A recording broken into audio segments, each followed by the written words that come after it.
Hello everyone, welcome to another movie review. Today I'm continuing my reviews of the Nightmare on Elm Street franchise, and this review is for The Dream Child. This was released on August 11th, 1989, and had a $6 million budget, and it made $22.1 million at the box office. And this was directed by Stephen Hopkins and written by Leslie Bohem. The Motion Pictures of Association of America was going to give this movie an X rating until they made some cuts to the deaths of Dan, Greta, and Mark. So leave it to the MPAA to step in and ruin a movie. But this is the fifth installment of the franchise. This is considered to be a bad movie for some people. This sequel is more of a guilty pleasure. It's not one I watch every year or every other year, but I will put this one on before others in the franchise. And this movie picks up and focuses on Alice's character, played by Lisa Wilcox.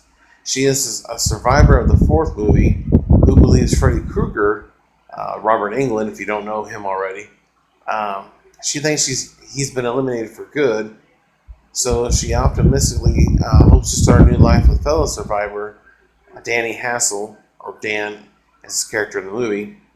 But the nightmares begin, and Alice learns that she is pregnant. And when her friends start dying, she thinks that Freddy is using her unborn child, or fetus, is using it as a weapon. Or actually using her as a weapon, using the fetus. And of course, like I said, most people consider this to be a bad movie. I think it's a guilty pleasure. It's one I don't mind watching. It has a 5.1 out of 10 on IMDb, a 33% on Rotten Tomatoes, and an 81% on Google. And like I said, it stars Robert Englund, Lisa Wilcox, Danny Hassel, and Kelly Gementor as Yvonne. As far as my favorite death in the movie, I love Dan and Mark's deaths in the movie. Greta's is okay, but I did quite enjoy the kills in this movie, although it lacks that intense fear from the first movie, and definitely from the third and fourth installment. It was well written, directed, again, and Robert Englund, he pretty much steals the movies in this franchise. Even the god-awful Part 2, he was the only good thing about Part 2. But this one, it's a decent sequel. It's not the greatest movie in the world. It's not the greatest sequel in the world. And I don't want people to think I'm just giving it a good grade just to despite others and their opinions of it. But they're not going to deter me from liking the movie or giving it a positive review either. As I said, I enjoy this one, and like I said, it's not a blockbuster or anything, any stretch of the imagination, but it is a good sequel and a guilty pleasure for me. So, with that being said, I will give the Dream Child a 7 out of 10, and you may think that's a little too high, but in my opinion, I enjoyed it.